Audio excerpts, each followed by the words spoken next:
सुनो, हजरत सालबा बिन अब्दुर्रहमान मेरे करीम महबूब अलैहिस्सलाम के सहाबी हैं, गरीब हैं। गुर्बत बड़ी आला चीज है। हाँ हाँ, गरीबी बड़ी नेमत है, यह आजमाइश है, इसमें कोई शक नहीं।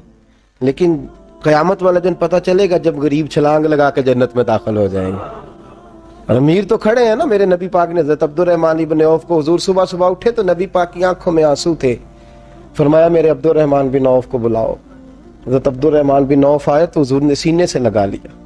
नबी पाक खोल के रोए, या रसूलल्लाह हुजूर क्या हुआ? फरमाया अब्दुर्रहमान रात मैंने ख्वाब देखी है, सारे जन्नत में चले गए, तू पीछे रह गया, तू पीछे रह गया। मैं खड़ा तेरा इंतजार करता रहा, मैं तेरे बगैर जा नहीं सकता था। फिर तू आया है तो तू, तेरा सारा वजूद पसीने से भीगा हुआ था। हजरत अब्दुर्रहमान इब्न औफ तड़प के रोए, कदमों पे सर रहा, हुजूर मेरी गलती। फरमाया यार तेरे पास माल बड़ा है, तुझे हिसाब देते देते लेट हो गई, तेरे बैग खुल गए, तुझे हिसाब देना पड़ गया, तू लेट हो गया, मैं परेशान हो गया। हजरत अब्दुर्रहमान इब्न औफ ने 100 घोड़ा माल ऊपर रख के हजरत अब्दुर्रहमान ने हुजूर की बारगाह में पेश किया। कहा या रसूलल्लाह ये। और पता है एक दिन क्या हुआ? एक दिन सरकार के विसाले ज़ाहिरी के बाद हजरत अब्दुर्रहमान इब्न औफ नबी पाक के घर के दरवाजे के बाहर आके बैठ गए और यूं सर को पकड़ा हुआ है, रो रहे हैं। हजरत उम्मे सलमा हुजूर की ज़ौजा बाहर आई। कहा बेटा अब्दुर्रहमान क्या हुआ? जब पूछा क्या हुआ तो और खोल के रोए। कहा क्यों रोता है? कहा अम्मा जी जब तक मेरे महबूब हयात ज़ाहिरी में थे मुझे बताते थे ये माल ना कमा, ये कम। मैं हुजूर से बात करता था तो हुजूर रोक देते थे। अब मुझे ज़ाहिरन बताने वाला कोई नहीं, माल के ढेर लग गए हैं। आज हिसाब करने बैठा हूं तो हिसाब नहीं हो रहा। सोचता हूं अगर मैं फंस गया तो मुझे कौन उससे बचाएगा? आप महबूब की ज़ौजा है, मेरी माँ है, मैं आपके पास आया हूँ, अम्मा जी मुझे बताएं मैं क्या करूँ? तो हज़रत उम्मे सलमा भी रो पड़ी, कहने लगे महबूब महबूब थे, मैं कहाँ उनकी तर्जमानी कर सकती हूँ, मैं नबी पाक की तर्जमानी कैसे करूँ? कहा अम्मा जी खुदा वास्ते मुझे कोई हुक्म दे दे, मुझे लगता है अब्दुर्रहमान बर्बाद हो जाएगा, हलाक हो जाएगा, खुदा रहा मुझे कुछ बता दे, इतना सारा माल है, मैं कहाँ इसका हिसाब दूंगा, मेहरबानी फरमाए, ये तजारतें मेरे गले पड़ रही हैं। हजरत उम्मे सलमा की जब मिन्नत की तो फरमाने लगी जा बेटे आधा खैरात कर दे। कितना? 2.5% नहीं, कितने फीसद है? 50%, 50%। हजरत अब्दुर्रहमान इब्न औफ गए और 50% खैरात करके कहने लगे अम्मा मैंने 50% दे दिए, मैं बच जाऊंगा ना, मैं बच जाऊंगा, मैं दे आया हूं आधा। तो हजरत उम्मे सलमा फरमाने लगी मैं नबी पाक की बारगाह में सिफारिश करूंगी तेरी, और नबी पाक अल्लाह की बारगाह में सिफारिश करें सल्लल्लाहु अलैहि वसल्लम। हजरत सालबा बिन अब्दुर्रहमान, हुजूर दुआ कर दें, गरीबी है। मेरे नबी पाक ने फरमाया तुझी इस हाल में है, बेहतर है। करते हैं हुजूर नहीं दुआ कर दें, फरमाया तुझी इस हाल में है। तीसरी दफा फिर आ गए, हुजूर ने दुआ कर दी। 4 बकरियां थीं, चंद महीने गुजरे, कुछ तजारत शुरू की, छोटे मोटा लेन देन शुरू किया तो 40 हो गई। कुछ वक्त और गुजरा तो रेवड़ बन गया, फिर गायें भी आ गईं, फिर ऊंट भी आ गए, फिर लाइनें लग गई। फिर हर वक्त हुजूर के करीब बैठने को दिल करता था। अब लेन देन के मामलात थे, अब जरा तबीयत थोड़ी पीछे हटने लगी, थोड़ा दिल पीछे हटने लगा। पहले 5 नमाजें मस्जिद में, फिर जोर असर की छुट्टी, मेरी तरफ देखो और देखो मैं क्या अर्ज कर रहा हूं। फिर जोर असर गई, फिर कुछ वक्त गुजरा तो मगरब भी गई, फिर इतनी बड़ी हवेली कोई नहीं। फिर बाहर जाके मदीने से डेरा लगा लिया, जुमे के जुमे आते। ज़कात का हुक्म आ गया 2 हिजरी में। हजरत अबू हुरैरा रदी अल्लाह तआला अन्हु अमीर ज़कात मुकर्रर हुए। 5 ऊँटों पर 1 बकरी, ये ज़कात ठहरी। अब जब गए ना, ऊँट गिने और बकरियां गिनने लगे। ओहो, 1 करोड़ पे 2.5 लाख किसने दिया था? दुआ किसने फरमाई? ओहो, इतना मेरे पैसे बैंक से मैसेज आ जाएगा, इतने कम हो गए।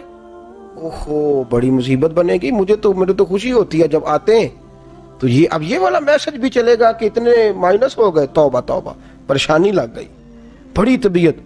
इनकार नहीं किया, कहने लगे हुजूर से जाके अर्ज करना मैं खुद आऊंगा, और जहां महबूबियत हो वहां इतने लफ्ज भी बेअदबी हैं, वहां ठहर जाओ, सोचता हूं, समझता हूं, गौर करता हूं, ये जुमले भी वहां तौहीन होते हैं।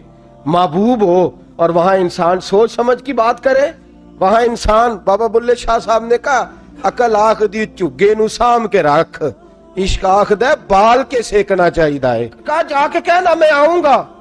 सबकी ज़कात ले आए, दरे रसूल पे आए। हुजूर ने फरमाया पहले सालबा की बात बताओ। पता था ना पहले साल। हुजूर उसने कहा था मैं आऊंगा। हज़रत अबू हुरैरा कहते हैं नबी पाक ने ठंडी आह भरी, आह ठंडी। फरमाया हलाक हो गया। उसको कहा था ना इस चक्कर में पड़, हलाक हो गया, हलाक। हज़रत अबू हुरैरा फरमाते हैं दो बारीक बारीक आंसुओं के कतरे भी मैंने महबूब की आंखों में देखे। अपना है ना तो दुख हुआ, यार मेरा अपना था, हलाक ही हो गया है, किधर चला गया है। उनको भी बाद में ख्याल आया, ओहो मैं तो गरीब था, ये आया किधर से था, मैं तो गुलामी रसूल में आता गया तो रब मेरी इज्जतें बढ़ाता गया, ये मैं किस चक्कर में पड़ गया। आए, लाइनें बकरियों की लाए, हाजिर की। हुजूर वो मैंने कहा था हज़रत अबू हुरैरा से मैं खुद आऊंगा, हुजूर मैं खुद लाया हूं। फरमाया महबूब ने मुझे तो ना बता, मैं तो समझता हूं, मैंने कहा था तो मैं आ गया हूं। फरमाया चल उठा, दौड़ जा, ले जा। हज़रत अबू हुरैरा फरमाते इनकार महबूब ने सालबा को किया, लेकिन आंसू अबू बकर सिद्दीक के भी निकल गए। फरमाते दर्द उस्मान गनी को भी होने लगा, तड़प मौला अली भी गए। फरमाया जा ले जा, नहीं चाहिए तेरे पैसे। फरमाते हैं सालबा ने हाथ बांधे, कहा महबूबा गलती हो गई, हुजूर मुझे। फरमाया तुझे कहा ना तेरे नहीं चाहिए, निकल जा। हज़रत अबू हुरैरा फरमाते हैं जब नबी पाक ने रुख फेरा तो सहाबा की जुबानों पे भी जारी हो गया, ये तो हलाक हो गया। कहते हैं मदीने में कहत पड़ गया। महबूब ने फरमाया बिलाल तू भी आज ला। एक खुश्क छुआरा हजरत बिलाल का कबूल हो गया, लेकिन सालबा लाइनें लगी या माल की। फरमाया जा ले जा, तेरा कबूल नहीं है। फरमाते तड़पते रहे सारी जिंदगी और माल को देख देख के आहें भरते रहे, लेकिन करीम ने इस तजारत को कबूल। हजरत अबू बकर सिद्दीक के पास आए, सरकार के विसाल हुजूर कबूल फरमा लें। फरमाया सारी दुनिया का कबूल है, जिसका मेरे नबी ने कबूल नहीं फरमाया मैं कैसे कबूल कर लूं। हजरत उमर फारूक के पास आए, फरमाया ना तेरा कबूल नहीं। हजरत उस्मान के जमाने में विसाल हो गया। अजीज याद रख, तिजारत वो वाली कर जो तुझे निजात दे, उस चक्कर में ना पड़ जा जो तुझे उलझा दे, जो तुझे उलझा दे। कुरान मजीद की आयत आई, इक़्तरबा लिन्नासी हिसाबुहुम वहुम फी गफलतिन मुरिदून। लोगों का हिसाब करीब आ गया है और वो अभी भी गफलत में पड़े हैं, अभी भी 2 के 4 और 4 के 10 कर रहे हैं, हिसाब का वक्त करीब आ गया। हजरत अनस आए मस्जिद से, एक सहाबी मकान बना रहे थे, झोंपड़ी तमीर कर रहे थे। हजरत अनस को परेशान देखा, कहने लगे अंस खैर तो है, कोई नई आयत तो नहीं आई। तो जनाब अंस कहने लगे आयत तो आ गई है, रब ने कह दिया है कि हिसाब करीब आ गया, तैयारी कर लो। झोंपड़ी बना रहे हैं, महल नहीं, झोंपड़ी बना रहे थे। अभी दीवार कच्ची मुकम्मल नहीं हुई थी, हाथ झाड़ दिए सहाबी ने। इधर रुख फेरा तो हजरत अनस कहने लगे कहां जा रहे हो। कहने लगे भाई मैं हिसाब नहीं दे सकता, मैं मुस्तफा के पास जा रहा हूं, मैंने नहीं दीवार बनानी, बस भाई मेरी इस दौड़ से बस मैं कोई नहीं हिसाब दे सकता, मैं कमजोर हूं। मेरे रसूल कायनात सल्लल्लाहु ताला अलैहि वसल्लम ने, मेरे दोस्तों तिजारत करो लेकिन इसको इबादत समझ के करो। अगर तुम्हें चौक वहां दुकान पे बैठे खुदा भूल जाता है और सौदा करते वक्त रब रसूल की बातें तुम्हें भूल जाती हैं, तो फिर तो तुम वान तुम मोरिदून में हो, फिर तो तुम गाफिल हो।